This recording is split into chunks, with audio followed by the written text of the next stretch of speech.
아멘. 네, 할렐루야. 여러분 반갑습니다. 제가 어저께 새벽까지, 어저께 밤에는 새벽까지도 굉장히 좀 고생했습니다.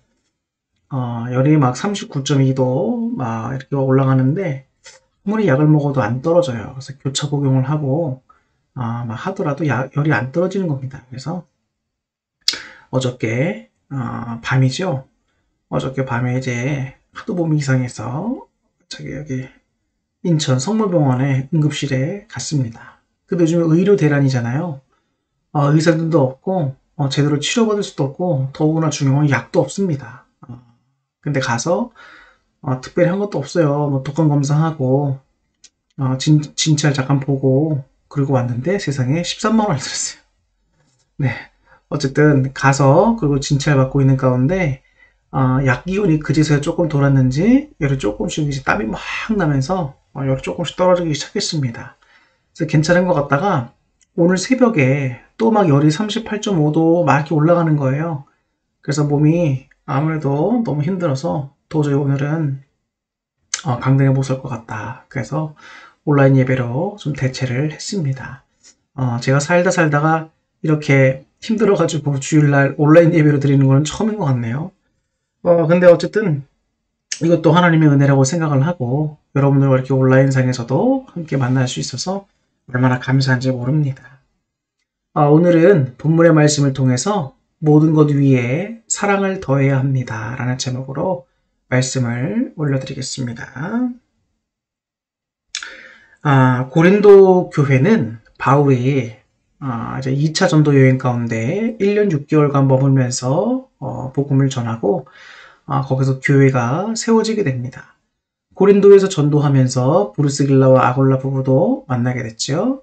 그리고 비교적 잘 사는 성도의 집에서 이제 모임을 갖게 되고 이제 그것이 시작이 돼서 고린도 교회가 형성되게 됩니다. 고린도 교회에 그런데 성도들을 구성하고 있는 층의 대부분이 다 이제 물질적으로 어려운 자들, 도시 중심부에 있는 좀 이렇게 빈민층에 속하는 사람들이 굉장히 많았습니다. 그래서 어떻게 보면 이제 그 좀 잘 사는 사람들이랑 좀 가난한 사람들이랑 너무 좀 이렇게 대비되는 모습이 보여지고 있었는데 그 잘 사는 사람들이 좀 이렇게 못 사는 성도들을 좀 이렇게 괄시했고 좀 무시했던 것 같습니다.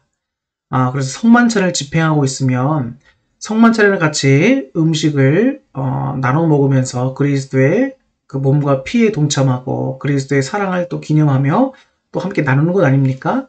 그런데 이제 부유하고 또 이렇게 음식을 싸갖고 와서 할 수 있는 사람들은 이미 가난한 성도가 오기 전에 자기들끼리 먼저 다 해서 성만찬을 다 끝내놓고 있는 겁니다. 그러면 뒤늦게 참여하고 온 가난한 사람들은 함께 성만찬을 참여할 수 없을 뿐만 아니라 그 공동체에서 자기들이 굉장히 소외되고 또 이제 멸시받는다 이런 걸 느끼게 되지 않습니까? 그러다 보니까 교회가 굉장히 조금 이제 어려워지게 되는 겁니다. 그리고 또 이 고린도 교회는 여러 가지 문제가 있었는데 또 문제가 있다면 교회 내부적으로 분쟁이 발생했습니다. 그래서 나는 뭐 바울파다, 나는 아볼로파다, 나는 그리스도파다 이렇게 몇 개의 사도들이나 예수님을 중심으로 해서 몇 개의 분파가 갈라져서 분쟁이 일어나고 있는 그런 모습을 교회 안에서 보이게 됩니다. 그리고 또 이 고린도라고 하는 지역은 굉장히 성적으로 타락했던 도시입니다. 아무래도 미의 상징을 하는 아프로디테 여신, 가짜 신이죠. 그 여신을 이제 숭배하고 있는 그 신전 창기들이 있었습니다. 1000명이나 되는 창기들이 있었는데 대놓고 이제 음란한 짓을 하면서 신을 섬긴다라고 하는데 어쨌든 이렇게 종교적 창기도 많은 곳이었고 굉장히 성적으로 타락한 곳이 고린도였습니다. 그래서 오죽하면 고린도 사람 같다라고 하는 말은 성적으로 매우 타락했다라는 것을 의미하는 말이기도 했습니다. 그래서 그 음란함과 또 근친상 간의 문제, 또 도덕적으로 옳지 못한 이런 여러 가지 문제들이 이 교회 안에 있었습니다. 굉장히 또 심각했고, 또 한 가지 중요한 문제가 오늘 우리가 읽었던 고린도전서 13장 이 부분에서는 이제 은사에 관해서 또 사랑에 관해서 말해주고 있는데요. 교회 안의 예배가 굉장히 은사들 때문에 무질서했습니다. 예배를 드리고 있는 와중에, 예를 들면 예배를 드리고 있는 와중에 내가 하나님께 은사를 받았다라고 하면서 갑자기 여기서 막 예언을 합니다. 또 저쪽에 있는 사람이 갑자기 나도 지금 예언을 받았다라고 하면서 한 사람이 예언이 끝나지도 않는데 막 자기도 예언을 막 합니다. 그러다 또 옆에 있는 사람이 또 자기도 예언을 받았다면서 그 두 사람이 끝나지도 않았는데 예배 가운데 갑자기 예언을 막 합니다. 여러분, 이러면 예배가 어떻게 되겠습니까? 예배가 혼란해지겠지요? 그리고 고린도 교회는 하나님의 은혜가 있던 교회지만, 은혜가 있어서 은사가 많은 교회였지만 자기가 받은 은사가 최고다. 뭐 방언이든 예언이든 어떤 은사든 자기가 받은 은사가 최고다라고 여기면서 또 다투고 무질서하게 예배 가운데 행했습니다.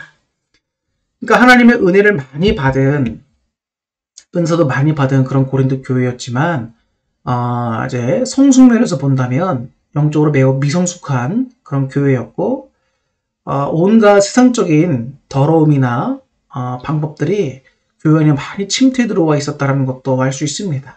그리고 또 한 가지 문제가 뭐였냐면 교회 안에서 어떤 일들이 발생했습니다. 근데 그럼 그 일을 가지고 세상 법정에 가서 이제 그 옳고 그름을 판결하는 것이죠. 그런데 바울이 이야기합니다. 아니, 왜 교회에서 발생한 일을 가지고 세상 법정에 가서 이렇게 옳고 그름을 가리고 거기서 그렇게 해결을 보려고 하냐. 교회에서 발생한 일은 교회 안에서 해결을 해라. 이렇게 이야기를 하고 있습니다. 지금도 우리 교회가 어떤 문제들이 발생하면 참 세상 법정 가가지고 그렇게 문제를 해결하려고 하는 모습을 보면 저도 그렇게 많이 좋아 보이지는 않습니다. 왜냐면 세상 사람들에게 교회가 되게 웃음거리가 되지 않겠습니까? 그렇기 때문에 교회에서 발생한 일은 교회에서 해결하면 좋겠고요. 혹은 교회와 외부와의 관계에서 발생한 일은 세상의 법정에 가야겠죠. 근데 우리 성도님들끼리 관계된 일들에서는 가능한 거는 교회 내에서 해결하는 것이 좀 좋겠다. 이렇게 보게 됩니다. 아까도 말씀드렸다시피 교회에서 근친상간도 있었습니다. 그래서 의붓 어머니와 그 아들이 근친상간하며 함께 사는 문제가 있었는데요. 그런 것을 교회적으로 용납해 준 것에 대해서 바울이 굉장히 좀 이렇게 야단을 칩니다. 그러면서 교회 안에 권징이라고 하는 시스템이 있어야겠다. 그래서 그런 사람들을 그대로 두어서는 안 된다. 이런 것도 나오게 됩니다. 어떻게 보면 고린도 교회에 나와 있는 이런 모든 문제점들은 세상에 있는 모든 사람들이 행하는 일들과 아주 똑같습니다. 여러분, 교회 내에서도 분쟁이 있고, 교회 내에서도 여러분 다툼이 있고, 교회 내에서 교만함과 거만함이 있고, 또 교회 안에 시기와 질투가 있고, 또 교회 안에 많은 은사가 있지만 이것이 교회를 위한 것도 아니고 자신만을 위한 것이라고 한다면, 또 교회는 음란이 성행하고 있는데, 음란이 많이 행해지고 있는데 교회에서는 그것에 대해서 어떤 제재도 하지 않는다. 여러분, 이러면 어떻겠습니까? 이게 온전한 교회로 설 수 있겠습니까? 고린도 교회 정말 그야말로 정말 어떻게 보면 막장 드라마와 같은 그런 아주 미성숙한 그런 교회였다라고 볼 수가 있습니다. 사실 우상을 섬기던 이런 도시에, 또 음란한 이런 도시에 하나님의 은혜로 교회가 세워졌다는 것 자체가 기적인 거예요. 그리고 그런 사람들이 모여서 점차 변화되는 과정이 필요하기 때문에 지금 이 모습 이대로 보면서 고린도 교회는 뭐 이러냐, 망했다, 이렇게 생각할 필요는 없습니다. 모든 사람들이 다 교회에 들어와서 세상적인 가치관과 세상적으로 익숙했던 모든 방법들을 가지고 들어와서 이제 그것이 하나님 말씀 따라 자신을 내려놓고 변화되는 과정을 거쳐서 온전한 성도들로 훈련되어지고 성장해 나가는 것이죠. 그래서 교회 안에는 하나님 말씀을 따라 서가는 훈련들과 또 함께 그렇게 사는 그런 분위기들, 모습들, 이런 것들이 굉장히 중요합니다. 그렇기 때문에 혼자서 신앙생활하는 것보다 함께 교회에서 하나님 말씀을 지키는 모습들을 보고 서로서로 격려하며 함께 신앙생활하는 공동체가 참 우리에게 큰 유익을 준다는 것을 다시 한번 깨닫게 됩니다. 그래서 여러분 오늘 이 본문의 말씀을 가지고 여러분들 지금 계속 고린도 교회에 대한 내용을 말씀을 드리고 있는데요. 여러분 은사들을 하나님께서 주시지 않습니까? 하나님께서 주님의 뜻에 따라 은사들을 각 사람에게 알맞게 또 주십니다. 근데 은사는 여러분 구해야지 하나님께 받을 수 있습니다. 그런데 그 은사들을 주시는 목적이 있어요. 목적은 크게 세 가지로 볼 수 있습니다. 첫 번째는 하나님께 영광을 올려드리기 위한 목적이 있고요. 두 번째는 교회에 유익을 주기 위한 것입니다. 그리고 마지막 세 번째는 성도들에게 유익을 세우기 위한 것입니다. 즉, 교회와 성도들에게 덕을 세우고 하나님께 영광을 올려드리기 위해서 은사들은 사용되어져야 하는 것입니다. 나를 나타내기 위한 방편으로 또 내가 저 사람보다 더 우월하다는 것을 보여주기 위한 방법으로 은사를 사용하는 것이 아니라 하나님께 영광이고 교회와 성도들에게 덕을 세우기 위해서 사용해야 한다는 것이지요.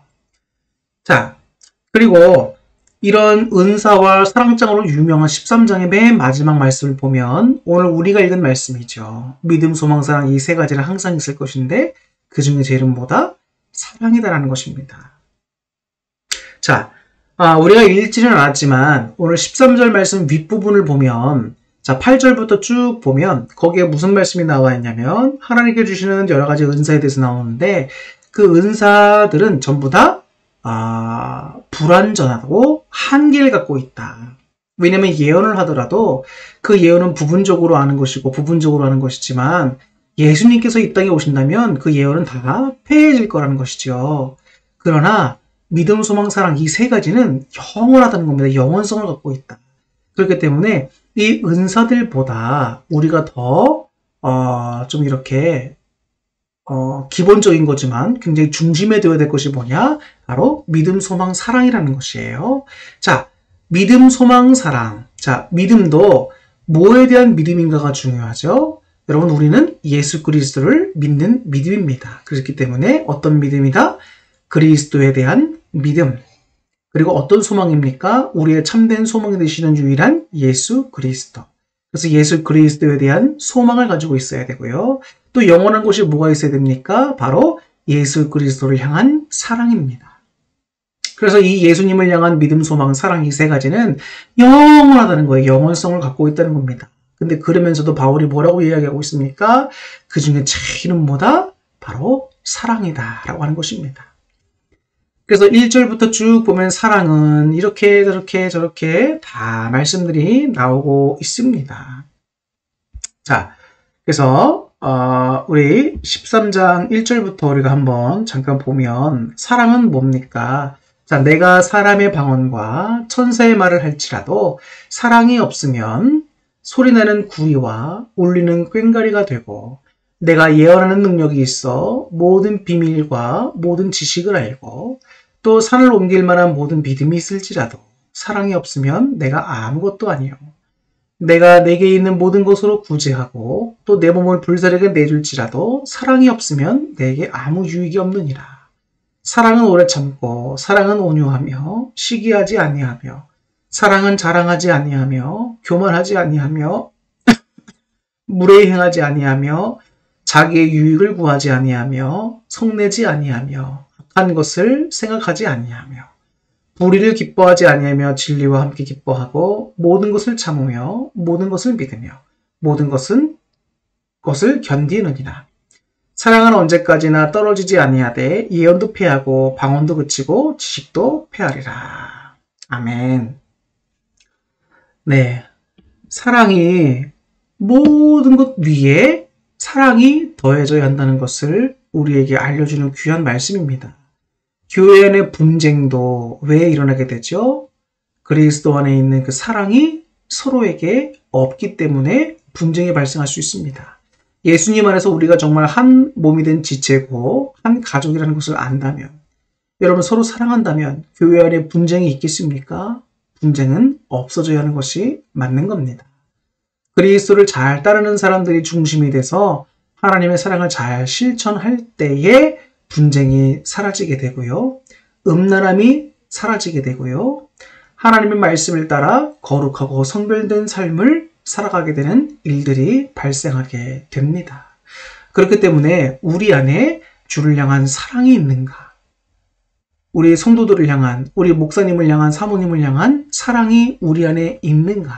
여러분 한번 잘 생각해 보시고 하나님께 사랑을 달라고 여러분 꼭 구하시기 바랍니다. 사랑이야말로 모든 은사 가운데 최고 중에 최고입니다. 사랑은 영원하고 사랑은 끝나지 않는다. 하나님께서 우리를 향하신 그 사랑도 역시 마찬가지입니다. 영원하신 사랑입니다. 하나님이 우리를 위하여 이 땅에 오셔서 십자가 달려 돌아가신 그 이유도 역시 사랑이고, 나중에 예수님이 다시 재림하셔서 믿는 자들을 구원하실 것도 주님의 사랑이기 때문입니다. 그리고 그 믿는 자들을 천국으로 인도하셔서 하나님과 함께 좋은 곳에서 살 수 있도록 해주시는 것도 역시 우리를 위하신 주님의 사랑 때문입니다. 그렇기 때문에 사랑이 교회 안에 있어야 이러한 교회의 잡다한 문제들을 또 방지할 수 있고 해결할 수가 있는 것이죠. 요즘에 김장들을 아마 대부분 다 하셨을 겁니다. 김장들을 하면서도 교회 안에서 여성교회 분들이 많이 싸우시기도 하고 또 그것 때문에 안타깝지만 교회를 나가시는 경우도 발생하기도 합니다. 우리가 생각할 때는 뭐 김장하는 것 때문에 그러느냐 이렇게 생각할 수 있지만요, 여러분. 교회 안에서도 여러분 교인들 가운데 서로 이렇게 라이벌 상대도 있고 사이가 안 좋은 사람들도 있습니다. 그리고 맛이 다 다르잖아요. 자, 근데 내가 별로 안 좋아하는 성도가 자꾸 자기 입맛대로 김장을 교회에서 같이 하는데 자기 입맛대로 자꾸 하려고 합니다. 그럼 어떻게 되겠습니까? 난 그거 싫다고, 그렇게 하면 맛없다고, 이렇게 해야 된다고 서로 이야기하면 서로 싸움밖에 안 되지 않습니까? 그러다가 이제 못 견디겠는 사람이 교회를 나가게 되는 것이죠. 그래서 한편으로 생각해 본다면 굳이 이런 걸 교회에서 해야 될까라는 생각도 있습니다. 싸우고 다툴 만한 여지가 있는 것들은 웬만하면 안 하는 것이 좋고, 또 설령 교회에서 김장을 같이 하는데 입맛이 다르다면 그냥 혼자 하시는 것도 좋습니다. 굳이 그거 얼굴 붉혀가면서 싸우고 교회 안에 문제를 발생하면서 굳이 그렇게 김장 같이 하실 필요 없습니다. 자기 입맛에 맞게 혼자 김장을 하시고, 근데 교회에서 먹을 김치를 담근다. 그럴 때는 여러분 내 입맛은 포기하시기 바랍니다. 그래서 교회 김장김치 담글 때 누구의 입맛이 되었건 어차피 내가 먹을 김치는 집에 있고 이것은 교회에서 함께 먹을 김치이기 때문에 누구의 입맛이 다 맞을 수도 없으니까 여러분 그냥 마음을 내려놓으시고 함께 즐겁게 일하고 오시는 것이 가장 좋은 방법입니다. 그것이 여러분 사랑의 실천이고 또 주님 말씀을 따라가려고 하는 순종의 훈련이 될 수 있습니다. 내가 자꾸 내 뜻대로 하려고 내세우다 보면은 그것은 교회 공동체에 덕을 세우는 것이 아니라 해를 가할 수 있는 행위가 될 수 있기 때문에 참고 견디고 이해하고 사랑하고 넘어가는 것이 가장 좋습니다. 그렇기 때문에 바울은 지금 사랑을 강조하고 있는 것입니다. 여러분, 은사자들도 굉장히 조심해야 될 부분들이 있습니다. 은사자들도 여러분 사랑이 없으면 그 은사를 가지고 결국은 자기 자랑을 하려고 합니다. 왜냐하면 다른 성도는 없는 은사를 자신이 가졌다. 근데 만약에 목사님도 이런 은사가 없는데 하나님이 나에게 주셨다라고 한다면 여러분 그것은 굉장히 교만해질 수 있는 소지가 있습니다. 제가 알고 있는 어떤 여집사님은 자신이 기도 가운데 자꾸 뭘 환상을 본다는 겁니다. 볼 수 있죠. 하나님이 또 그렇게 은혜를 주실 수 있으니까. 근데 그걸 가지고 좀 영적으로 검증된 것도 아닌데 성도들에게 관련된 성도들에 가서 막 이야기하고 떠벌리고 다니고 자기를 높이고 목사님은 굉장히 이렇게 무시하고 영적 질서를 흐트러뜨리는 일을 하는 겁니다. 그러면 여러분 가만히 한번 생각해 보세요. 하나님이 그 은사를 그 여집사에게 주셨을 때에는 교회에서 그렇게 사용하라고 그 은사를 주셨겠습니까?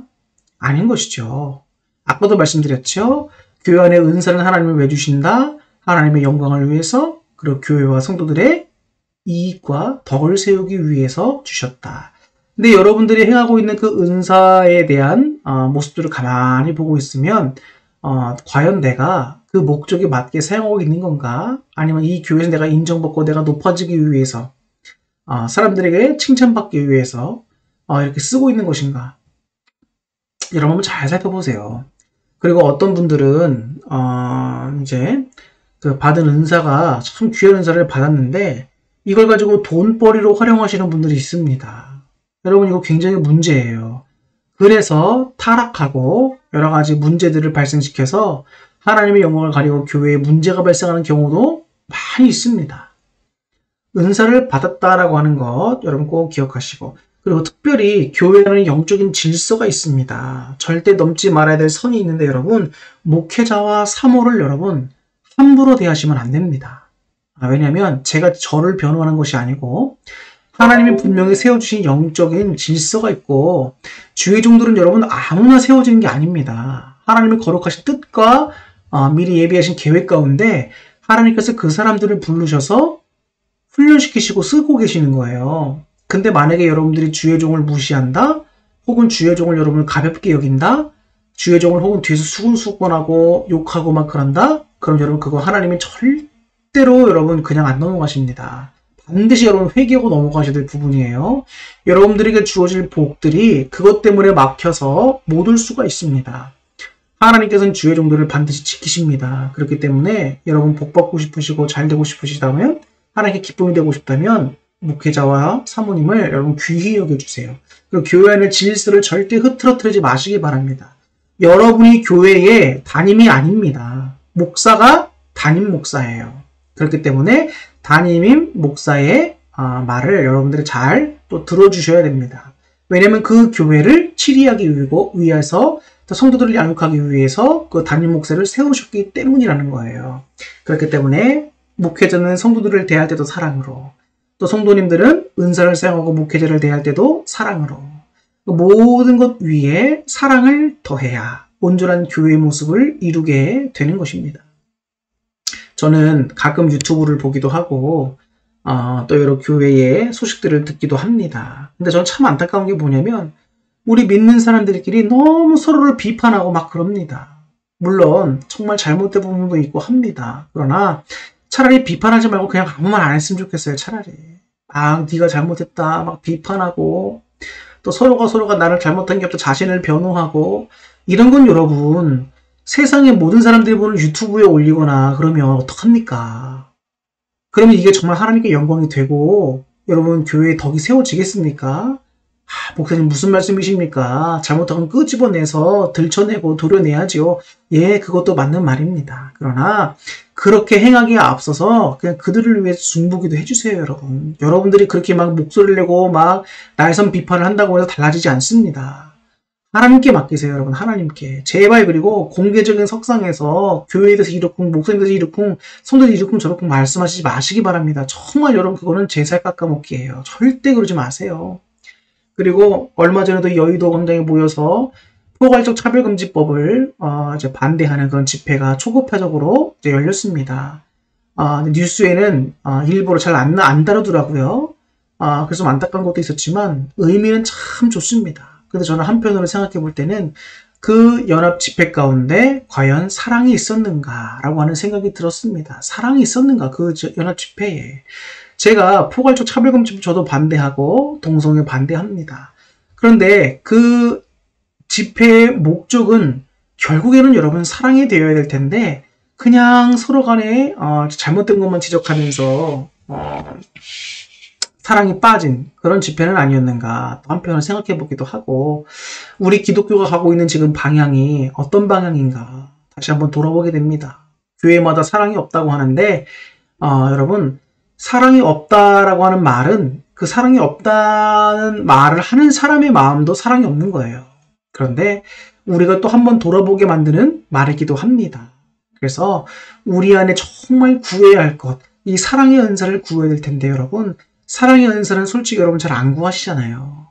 뭔가 팍팍 드러나고 멋있는 은사, 높아질 수 있는 은사, 이런 은사를 여러분 많이 구하지만 사랑의 은사는 솔직히 잘 안 구하시잖아요. 그런데 그 모든 것 가운데 제 이름보다 사랑이라는 거예요. 사랑. 사랑이 없는 은사들은 무질서할 수 있고 상대방에 상처를 줄 수 있고 공동체를 도리어 해를 가할 수 있고 하나님의 영광을 가리울 수도 있는 것이 된다. 그리고 교회 안에 있는 모든 문제를 해결할 수 있는 것도 결국은 사랑이다. 이런 것이 지금 우리 말씀에서 주어지고 있습니다. 그렇기 때문에 여러분, 오늘 이 시간 말씀을 통해서 우리가 점검해 봐야 될 부분은 내 안에 사랑이 있는가? 우리 안에, 우리 교회 안에, 우리 공동체 안에 내가 사랑으로 행하고 있는가? 또 우리 교회에 사랑이 부족하다고 느껴지고 나에게도 사랑이 부족하다고 느껴진다면 여러분 그것을 위해서 중보기도 할 수 있고 여러분도 사랑을 구하실 수 있는 성숙한 성도님들 될 수 있기를 주님의 이름으로 축원합니다. 기도하겠습니다.